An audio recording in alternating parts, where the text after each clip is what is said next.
आइए, सुनिए, देखिए, समझिए सनातन सत्य। जैसी दृष्टि वैसी सृष्टि, दृष्टि विज्ञान। कुदरत, कुदरती रचना एवं कुदरत के कानून से शाश्वत सुख की प्राप्ति। जोधपुर के परम पूज्य महात्मा उपासक प्रोफेसर डॉक्टर सोहन राज तातेड़ के निर्देशन में सनातन सत्य। जैसी दृष्टि वैसी सृष्टि, दृष्टि विज्ञान।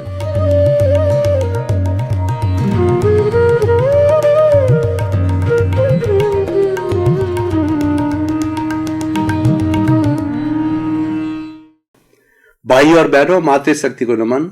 स्टूडियो में आपका हार्दिक स्वागत है, अभिनंदन है, सत्कार है।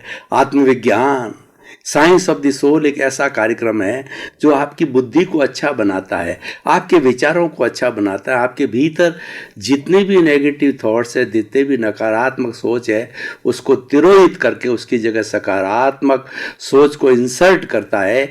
यानी ये अच्छाई को देने वाला तंत्र है, क्योंकि इसके भीतर जो है, सेंटर में जो विराजमान है, वो शुद्ध आत्मा भगवान है, वो ईश्वर है।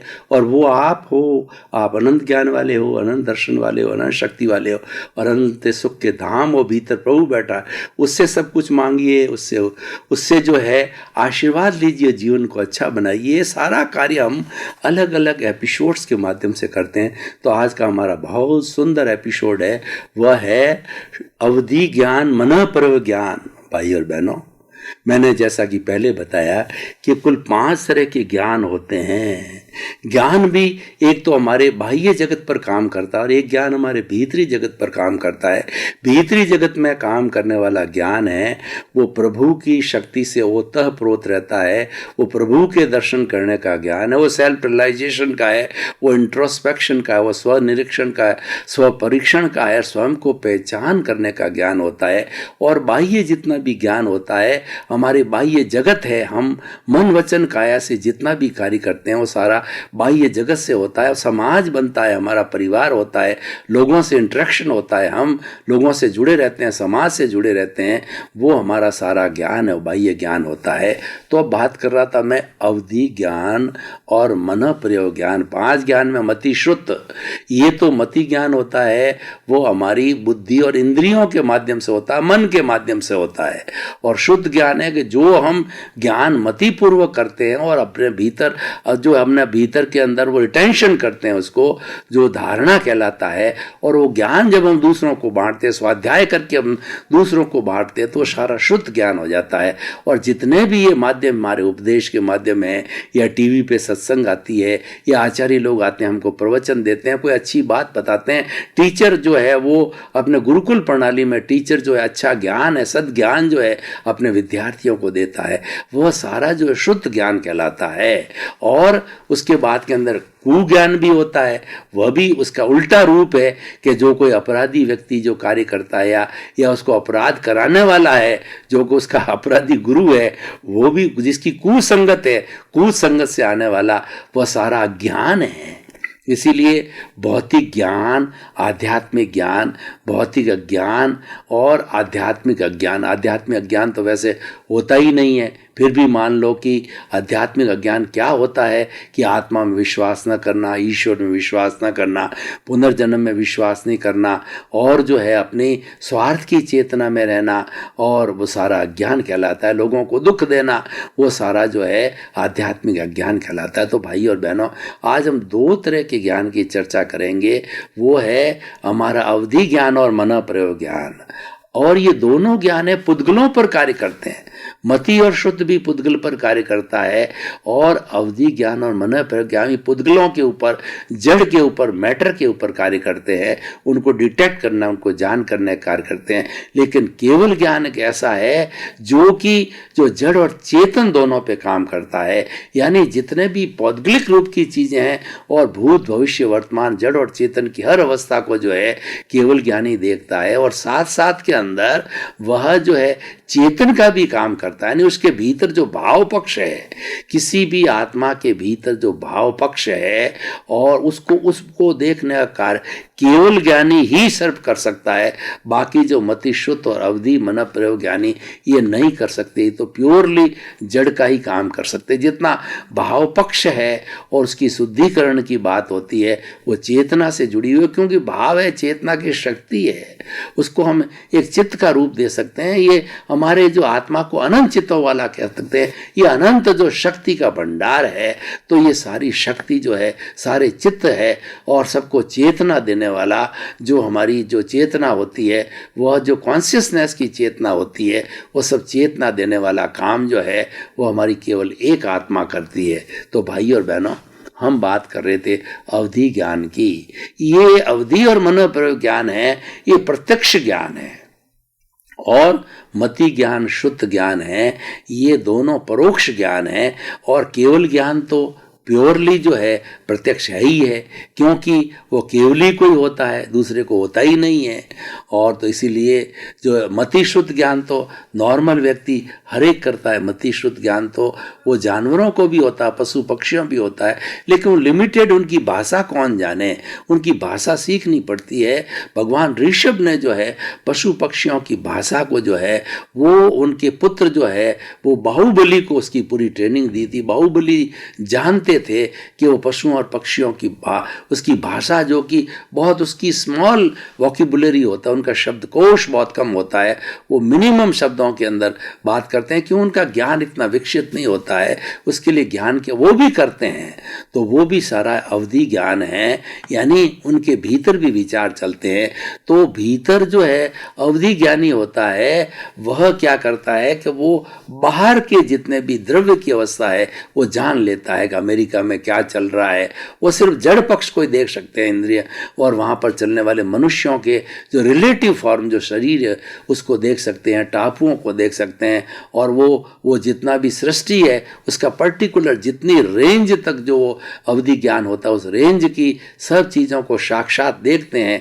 जैसे कि मैं आपको देख रहा हूँ, देख रहे खुली आंखों से जितने हम दूर तक देख सकते हैं वो उसी तरीके से उन खुली आंखों का उपयोग करते हैं, उनकी रेंज बहुत बढ़ जाती है। हमारी रेंज तो मात्र समझिए किलोमीटर, 2 किलोमीटर या किलोमीटर के आधा अंश तक देख सकते हैं, वो आधा किलोमीटर तक हम चीज़ को देख सकते हैं, हम खुले आकाश को देख सकते हैं।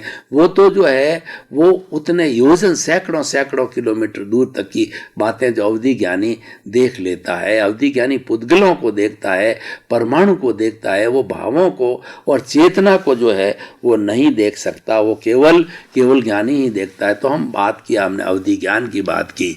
ये जो है आत्मा की शुद्धि से जुड़ा हुआ है, और सीधा आत्मा से होने कारण में ये प्रत्यक्ष ज्ञान कहलाता है। अब मैं जो है वो दूसरा मति ज्ञान होता है, शुद्ध ज्ञान होता है, वो परोक्ष ज्ञान होता है, वो इंद्रियों की सहायता से होता है, मन बुद्धि चित्त की सहायता से होता है, इसीलिए वो परोक्ष है। उसमें दूसरे का सहयोग लेना पड़ता है, इसके अंदर किसी साधनों की कोई जरूरत नहीं होती है, वो मन बुद्धि चित्त अहंकार की कोई जरूरत नहीं होती है। अब देखिए ये तो सारा हो गया हमारा जो अवधि ज्ञान। अब मनोप्रयोग ज्ञान क्या होता है कि मनोप्रयोग ज्ञानी जो होता है वह दूसरे के भीतर जो विचार चल रहे हैं, विचार जड़ है, वो भी चेतन तत्व को नहीं पकड़ सकता।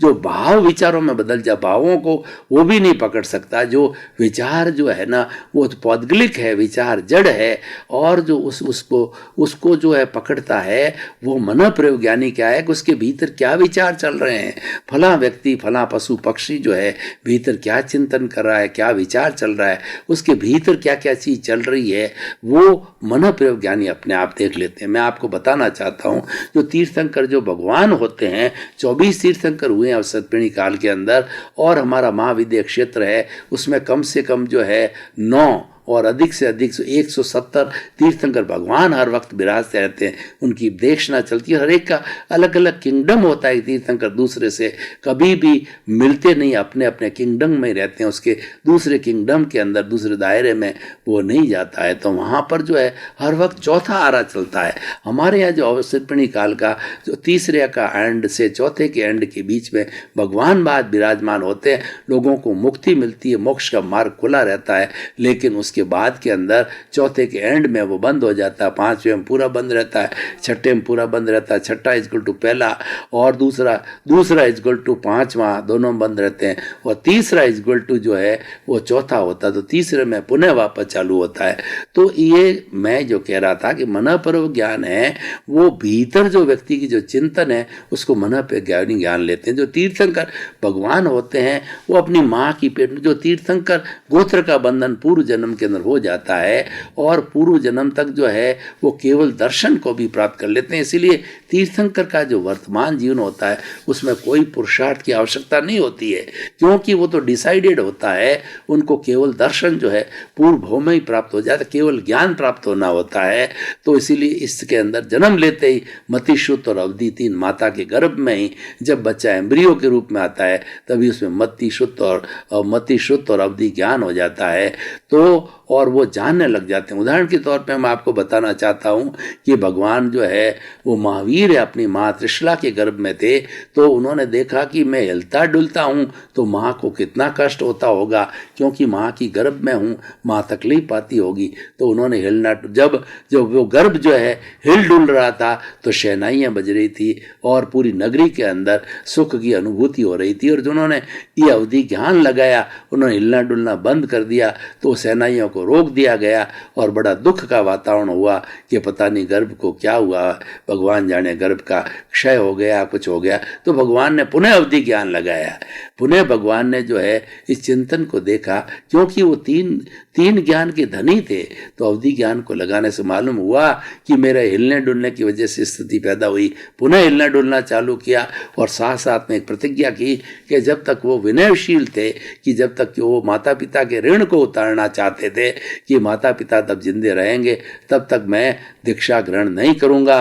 और 28 वर्ष की अवस्था में माता पिता दोनों जो है वो मुक्ति को चले गए, वो मोक्ष को चले गए। तब उन्होंने जो है भाई नंदीवर्धन ने कहा कि जो है ये हमारा दुख अभी समाप्त नहीं हुआ, तो हमारे साथ कुछ समय रहो। तो 2 वर्ष तक भाई नंदी विनयशील होने के कारण भाई नंदीवर्धन के जो इच्छा के ऊपर 2 वर्ष में वो और जो है वो संसार में घर में रहे। और 30 वर्ष की अवस्था में जब उन्होंने जो दीक्षा ग्रहण की, तो ये सारा उदाहरण देने का मेरा तात्पर्य यह था कि तीर्थंकर होते हैं, माँ के गर्भ में 3 ज्ञान लेके आते हैं, और जिस समय के अंदर तिन्नाणम त्यारण जगत कल्याण के लिए जब उनका समय आता है तो जो है वो लोकांतिक देव उनसे प्रार्थना, देव भगवान के जब भगवान जन्म लेते हैं तो भगवान जब गर्भ धारण करते हैं, भगवान के 5 कल्याणक होते हैं। पहला जो होता है गर्भ धारण का कल्याणक होता है, दूसरा जन्म का कल्याणक होता है, और तीसरा होता है दीक्षा का कल्याणक होता है, और चौथा होता है केवल ज्ञान का कल्याणक होता है, और 5वां कल्याण भगवान की मुक्ति का मोक्ष कल्याणक होता है। उसमें हर वक्त देवता हाजिर रहते हैं, उनकी ड्यूटी होती है।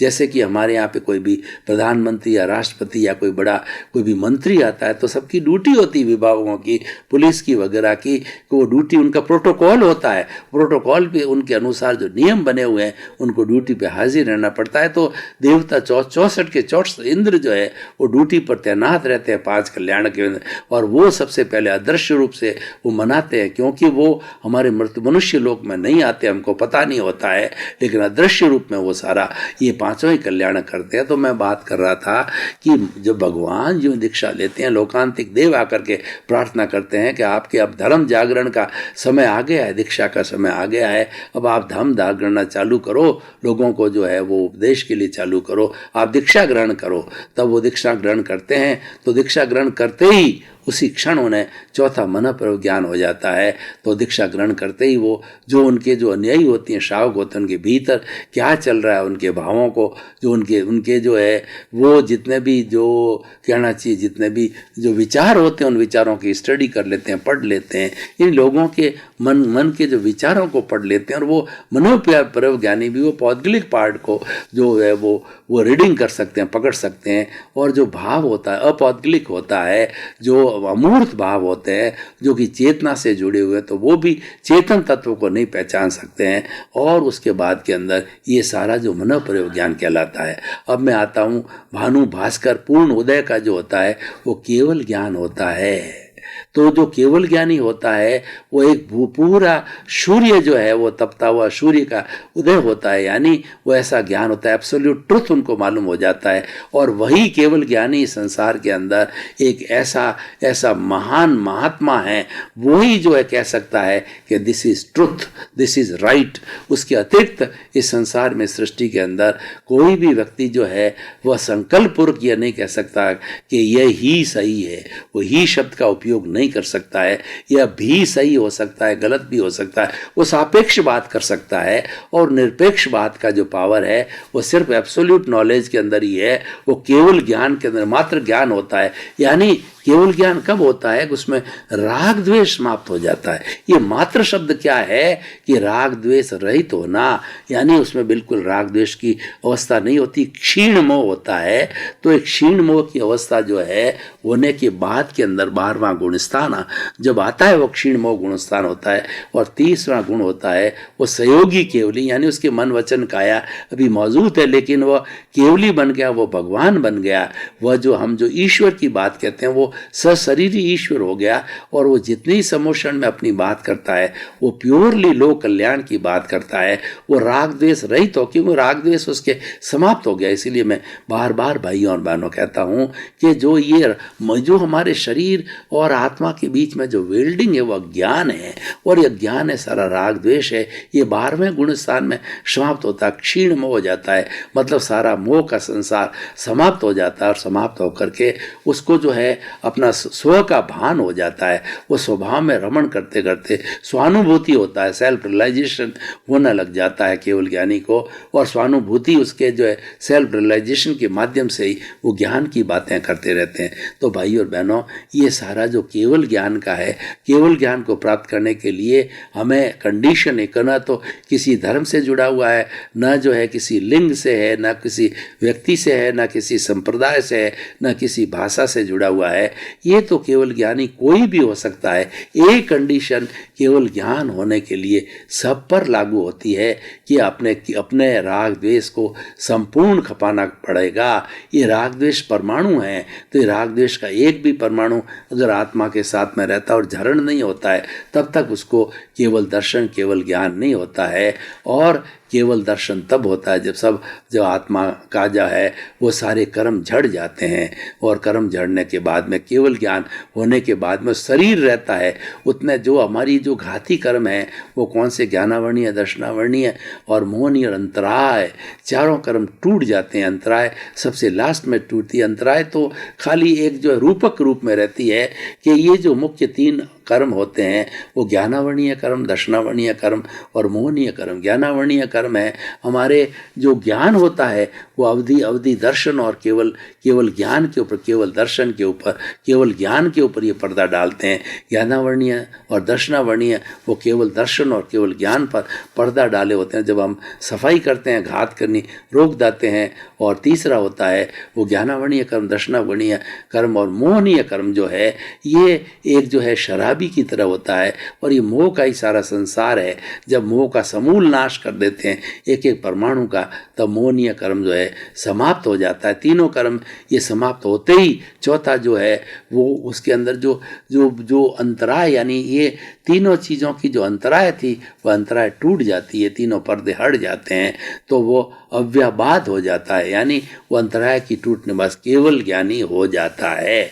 तो ये सारा केवल ज्ञान का स्पष्टीकरण है। तो भाई और बहनों, इस एपिसोड को मैं जो है वो उपसंहार के रूप में, ये उसको मैं जो है वो निष्कर्ष के रूप के अंदर वह जो है वो कसौटी पर कसना चाहता हूँ। तो अवधि ज्ञान और केवल ज्ञान उच्च अवस्था है, और ये जो है वह बिना किसी साधना के होता है, ये प्रत्यक्ष ज्ञान होता है। ये बहुत मुश्किल ज्ञान है।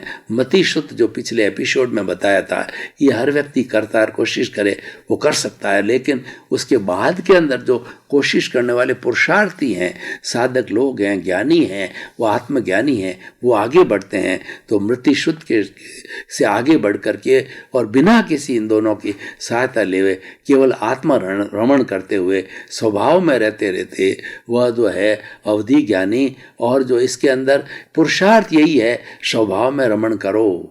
इसके अंदर कोई भी क्रिया की आवश्यकता नहीं होती है, मात्र समझ की आपदा होती है। इसलिए समझ को दर्शन कहा जाता है। एक दृष्टि मिलनी चाहिए, उसके अनुरूप हमारी सृष्टि होती है। और जो दृष्टि होती है स्वभाव में रमण करने की होती है, वह दृष्टि कैसे ठीक करती है? वो केवल दर्शन करवाती है, वह केवल ज्ञान कराती है और वह एक सृष्टि बन जाती है। इसीलिए कहा गया है कि जैसी दृष्टि वैसी सृष्टि। तो सृष्टि है, दृष्टि है, वो समझ है। वो समझ को खुला करना है, उस चीज़ को सही तरीके से समझना है कि आत्मरमण करना, हमारे स्वभाव में रहना। स्वभाव कहीं गया नहीं है, वो तो आत्मा की निजी प्रॉपर्टी है, एम्बेडेड प्रॉपर्टी है, वो आत्मा के इनहेरेंट है। आत्मा के अंदर जो भीतर जो शुद्ध भगवान बैठा विराजमान है, मूल स्वरूप में जो आत्मा है, उसकी एम्बेडेड प्रॉपर्टी आनंद है, उसकी एम्बेडेड प्रॉपर्टी जो है ज्ञान है, और उसकी एम्बेडेड प्रॉपर्टी संवर है। और उसके साथ साथ के अंदर ये टूल्स हैं, संवर और संभाव है, ये दोनों टूल्स हैं। और उसकी जो शक्ति है, वो जो भाव शक्ति, वो प्रज्ञा है, ये सारा काम कराती है। और प्रज्ञा है, ज्ञान को मेंटेन रखती है, ज्ञान को हाजिर रखती है। और ज्ञान के माध्यम से 5 आज्ञा का पालन करके और संवर और निर्जरा के बाद ये फाइलों का संभावपूर्वक निपटारा करते करते, और व्यवस्थित शक्ति, ये केवल ज्ञान कराने वाली जो शक्ति है वो व्यवस्थित शक्ति है। इस व्यवस्थित शक्ति को समझना बहुत जरूरी है। व्यवस्थित को हम जो है वो साइंटिफिक सर्कमस्टांशियल एविडेंसेस कहते हैं, कुदरत कहते हैं। और कुदरत की पूरी रचना है, ये कुदरत है वो 6 द्रव्यों से बनी होती है, एनिमेट, इनएनिमेट यानी जड़ और चेतन, और तीसरा तत्व होता है मोशन यानी गति सहायक, और चौथा तत्व होता है स्थिति सहायक जिसको रेस्ट कहा जाता है, पांचवा तत्व टाइम होता है, वो समय कहलाता है, और छठा तत्व होता है वो स्पेस कहलाता है, वो हमारा जो है वो सारा हमारा आकाश कहलाता है। और तो ये 6 तत्वों से बनी हुई जो है ये सृष्टि है, कुदरती रचना कहलाती है। ये कुदरती रचना से जो है वो जड़ और चेतन है, वो अपना अपना काम करते हैं और अपने अपने कर्मों को काटते हैं, और वो मति ज्ञानी, शुद्ध ज्ञानी, अवधि ज्ञानी और केवल ज्ञानी बनते हैं। क्योंकि इनको काटने के लिए जो है हमारी आत्मा के शुद्ध अवस्था है, उसका जो है सहारा लेना पड़ता है। यह बिना किसी प्रयत्न के होता है, बिना किसी पुरुषार्थ के होता है। और ये जो है वो प्रत्यक्ष है, वो तो आत्मा की शुद्धि होते ही कर्मों के क्षय के साथ में तुरंत अपने आप प्रकट हो जाएगा। भाई और बहनों, ये सारा जो मैंने बात किया, ये पूरा एकेडमिक एपिसोड है कि हमें समझना है कि ये क्या है, अवधि ज्ञान क्या है और मनःप्रयोग ज्ञान क्या है। इसको हम समझेंगे तो हमारी प्योरिटी बन जाएगी, और प्योरिटी को करने के लिए हमारी नेगेटिविटी को समाप्त करना है। जितनी नेगेटिविटी खत्म होगी, उसकी उतनी हमें प्योरिटी बनेगी, और जितनी प्योरिटी बढ़ेगी त्यों हमें ये जो है हमारा अवधि ज्ञान और मनोप्रयोग ज्ञान, और अगला जो ज्ञान हमारा केवल ज्ञान, जिसकी हम अगले एपिसोड में जो है सारी व्यवस्था करेंगे, वो बात करेंगे। तो ये सारा जो है हमारा अवधि ज्ञान और मनोप्रयोग ज्ञान है, अपने आप स्वतः खुला हो जाता है। इसमें मात्र जो है हमें राइट विजन की आवश्यकता होती है, हमें सम्यक दर्शन प्राप्त होना चाहिए, और हमारा पुरुषार्थ सही दिशा में चलना चाहिए। ये जितना भी पुरुषार्थ है, ये प्रतिष्ठित आत्मा से जुड़े, ये प्रशस्त पुरुषार्थ है।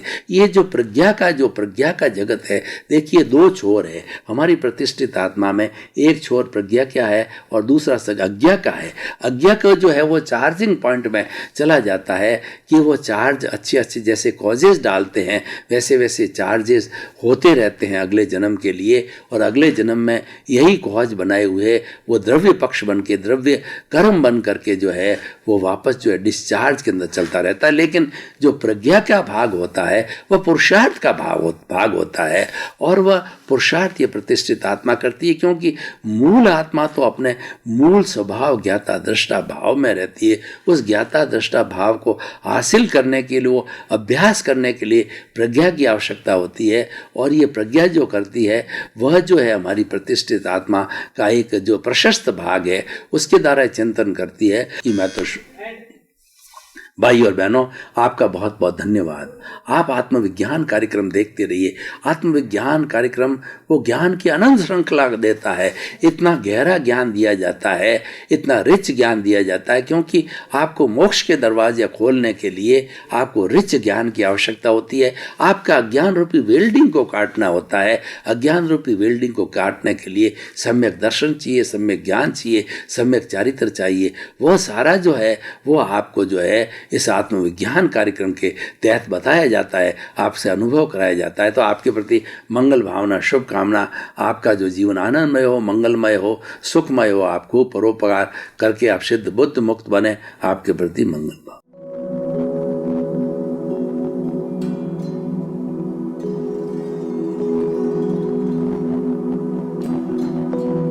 एक ऐसा अंतर्राष्ट्रीय ख्याति प्राप्त मानव जो गुरु प्रेरणा से पिछले 20 वर्षों से वानप्रस्थ जीवन जीते हुए 24 घंटे मानवता की सेवा में संलग्न है। एक ऐसा मानव जो अभी राष्ट्रीय, अंतर्राष्ट्रीय टीवी चैनलों पर 7,500 एपिसोड के माध्यम से सनातन सत्य, आत्मविज्ञान एवं पुनरुत्थान, व्यवहार एवं निश्चय जगत के जीवनोपयोगी विषयों पर हृदय स्पर्शी प्रवचन कर चुका है। उस मानव का नाम है महात्मा उपासक प्रोफेसर डॉक्टर सोहन राज तातेड़। प्रोफेसर तातेड़ द्वारा योग, दर्शन, शिक्षा विषयों पर रचित पीएचडी स्तर के 250 शोध ग्रंथ भारत के 100 प्रतिष्ठित विश्वविद्यालयों में शोधार्थी पढ़ रहे हैं तथा वे सभी शोध ग्रंथ वहां की सेंट्रल लाइब्रेरियों में उपलब्ध हैं। महात्मा सोहन राज ने अभी तक हजारों स्कूलों, कॉलेजों, विश्वविद्यालयों एवं संस्थाओं में सेमिनार, वर्कशॉप, कैंप लगाकर लाखों विद्यार्थियों को योग, दर्शन, शिक्षा का प्रशिक्षण देकर उन्हें सुसंस्कारित किया। डॉक्टर तातेड़ ने भारतीय संस्कृति उत्थान के 4000 से अधिक समसामयिक विषयों पर आर्टिकल लिखकर ऑनलाइन जर्नल, पत्रिकाओं, वेबसाइट्स पर प्रकाशित किया, जिसका उपयोग लाखों पाठक कर रहे हैं। उपासक तातेड़ के 5000 से अधिक आज का सुविचार, आज का शुभ संदेश, आज का मंगल भावना योग आदि चिंतन websites, Twitter, blogger, Facebook, YouTube माध्यमों से लाखों लोग अपना जीवन निर्माण कर रहे हैं। मानवता के मसीहा ऐसे महामानव महात्मा सोहन राज तातेड़ के प्रोफाइल को अभी तक विश्व के 20 लाख दर्शक यूट्यूब पर, 12 लाख गूगल पर एवं लाखों दर्शक फेसबुक, ब्लॉगर, ट्विटर और इंस्टाग्राम पर देख चुके हैं।